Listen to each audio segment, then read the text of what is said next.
সব বেসরকারি শিক্ষা প্রতিষ্ঠানে কর্মবিরতি। শাপলা প্রতীক অন্তর্ভুক্তের কোনো সিদ্ধান্ত নেই, জানালেন সিইসি। 10টি রাজনৈতিক দলের কার্যক্রম অধিকতর তদন্তের নির্দেশ।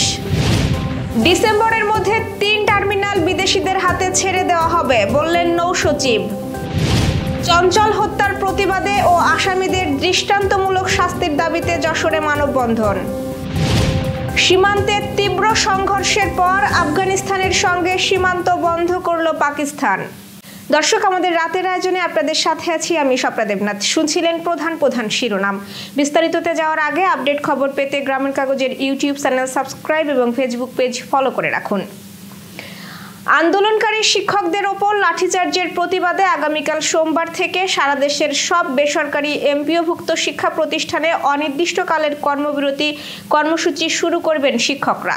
এর আগে মঙ্গলবার থেকে কর্মবিরতি পালনের সিদ্ধান্ত ছিল, তবে শিক্ষকদের ওপর হামলার প্রতিবাদে সেটি একদিন এগিয়ে আনা হয়েছে। আজ বিকেলে কেন্দ্রীয় শহীদ মিনারে অবস্থান কর্মসূচি থেকে জোটের সদস্য সচিব অধ্যক্ষ দেলোয়ার হোসেন আজিজি এই ঘোষণা দেন। এর আগে দুপুরে জাতীয় প্রেস ক্লাবের সামনের অবস্থান কর্মসূচি থেকে সোমবারের মধ্যে 20% বাড়ি ভাড়ার প্রজ্ঞাপন জারির আলটিমেটাম দিয়েছিলেন শিক্ষকরা। পরদিন মঙ্গলবার থেকে সারা দেশের সব বেসরকারি শিক্ষা প্রতিষ্ঠানে ক্লাস বর্জন করার কথা জানিয়েছিলেন তারা। তবে শিক্ষকদের ওপর সাউন্ড গ্রেনেড, জলকামান নিক্ষেপ ও লাঠিচার্জ এবং কয়েকজন শিক্ষককে আটকের প্রতিবাদে কর্মবিরতি কর্মসূচি একদিন এগিয়ে এনেছেন তারা। শাপলা প্রতীক কমিশনে অন্তর্ভুক্ত করার বিষয়ে এখনো কোনো সিদ্ধান্ত নেওয়া হয়নি বলে জানিয়েছে প্রধান নির্বাচন কমিশনার এএমএম নাসির উদ্দিন। আজ দুপুরে চট্টগ্রামে এক অনুষ্ঠানে একথা বলেন তিনি। জাতীয় নাগরিক পার্টি এনসিপি শাপলা প্রতীক বরাদ্দের বিষয়ে সিইসি বলেন, শাপলা প্রতীক নির্বাচন কমিশনের প্রতীক তালিকায় নেই। এই তালিকার অন্তর্ভুক্ত করা হবে কিনা সেই বিষয়ে কমিশন এখনো কোনো সিদ্ধান্ত নেয়নি। সাংবাদিকদের এক প্রশ্নের জবাবে এএমএম নাসির উদ্দিন জানান, এই বিষয়ে নির্বাচন কমিশন এখনো নতুন করে কিছু ভাবছে না। আরেক প্রশ্নের জবাবে সিইসি বলেন, 24-এর অভ্যুত্থানে নেতৃত্ব দেওয়া এনসিপির বর্তমান নেতারা গণতন্ত্রের পথে বাধা হয়ে দাঁড়াবে না।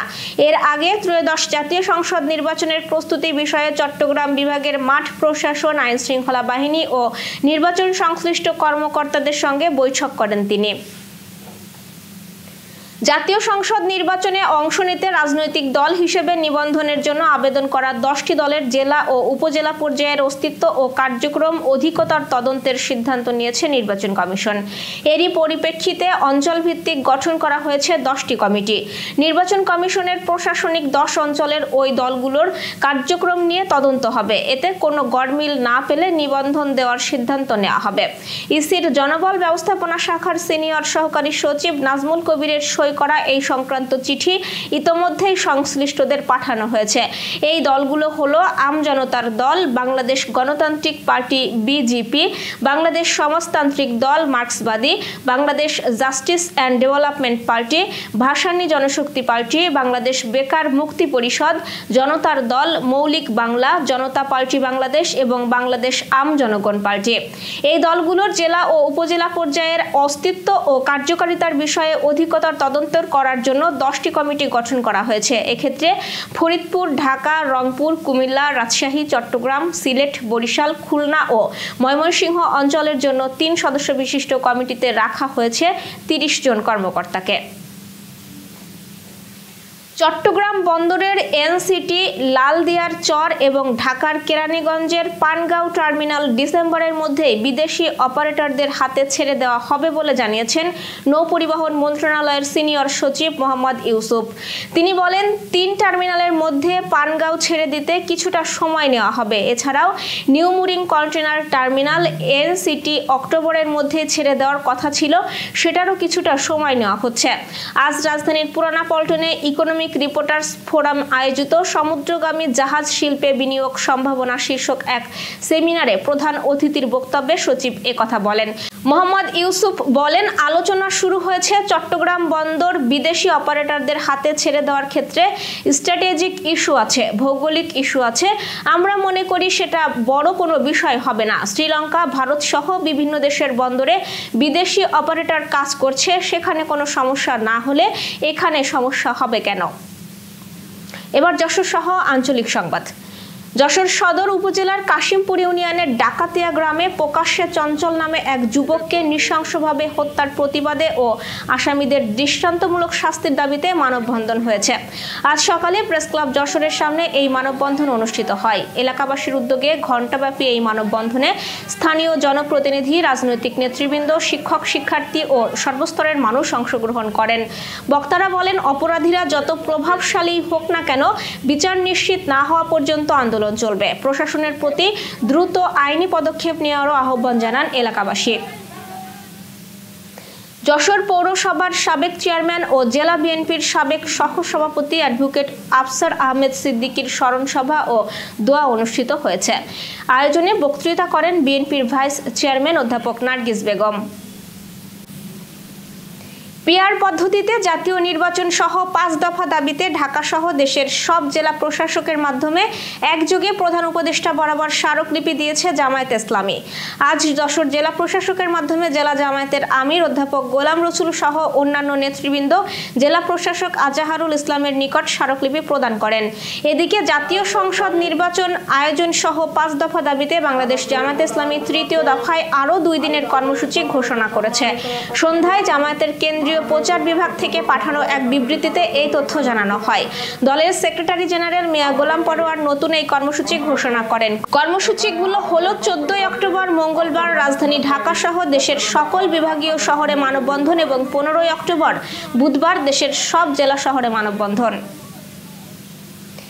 যশোর জেলা ট্রাঙ্ক লরি কাভার্ড ভ্যান শ্রমিক ইউনিয়নের গত 26 সেপ্টেম্বরের নির্বাচনে বিজয়ী নেতৃবৃন্দ শপথ গ্রহণ করেছেন।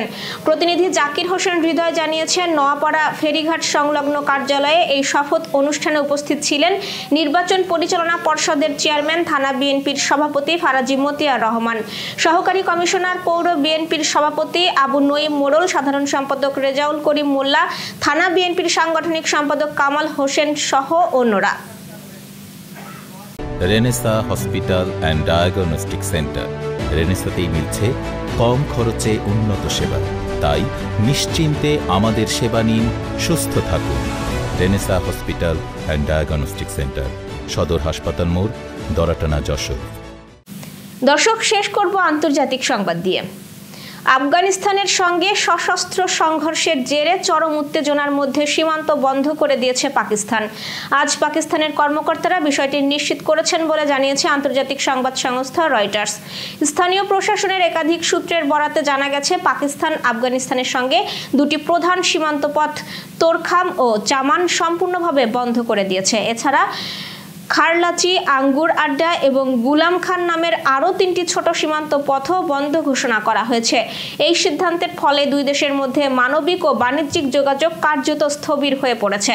সীমান্তবর্তী এলাকায় ট্রাক ও পণ্যবাহী যানবাহনের দীর্ঘ সারি তৈরি হয়েছে, তবে এ বিষয়ে কাবুল কর্তৃপক্ষ এখনও কোনো আনুষ্ঠানিক মন্তব্য করেনি। পাকিস্তান ও আফগানিস্তানের মধ্যে প্রায় 2600 কিলোমিটার দীর্ঘ সীমান্ত রয়েছে, যা 2 দেশের রাজনৈতিক ও নিরাপত্তা সম্পর্কের অন্যতম সংবেদনশীল এলাকা। শনিবার রাতভর তীব্র গোলাগুলিতে মুখোমুখি হয় পাকিস্তান সেনা ও আফগান তালেবান বাহিনী। আফগানিস্তান দাবি করেছে, ওই সংঘর্ষে 58 জন পাকিস্তানি সেনা নিহত ও অন্তত 30 জন আহত হয়েছে। অন্যদিকে পাকিস্তানের পক্ষ থেকে এ বিষয়ে কোনো নির্দিষ্ট সংখ্যা প্রকাশ না করলেও দেশটির নিরাপত্তা কর্মকর্তারা দাবি করেছেন, আফগান বাহিনীর ওপরও ব্যাপক হতাহতের ঘটনা ঘটেছে। এই সংঘর্ষের পর থেকেই সীমান্ত এলাকায় টানটান উত্তেজনা বিরাজ করছে। 2 দেশের বাহিনী সর্বোচ্চ সতর্ক অবস্থায় রয়েছে বলে জানিয়েছে স্থানীয় গণমাধ্যম। বিশ্লেষকরা মনে করছেন, সাম্প্রতিক এই উত্তেজনা দক্ষিণ এশিয়ার আঞ্চলিক নিরাপত্তায় নতুন এক অস্থিরতার জন্ম দিতে পারে। দর্শক, এই ছিল আজকের রাতের আয়োজন। এরপর সকালের খবর দেখার আমন্ত্রণ জানাচ্ছি। সেই সাথে করোনা প্রতিরোধে স্বাস্থ্যবিধি মেনে চলুন, সতর্ক হন ডেঙ্গু প্রতিরোধেও। শুভরাত্রি।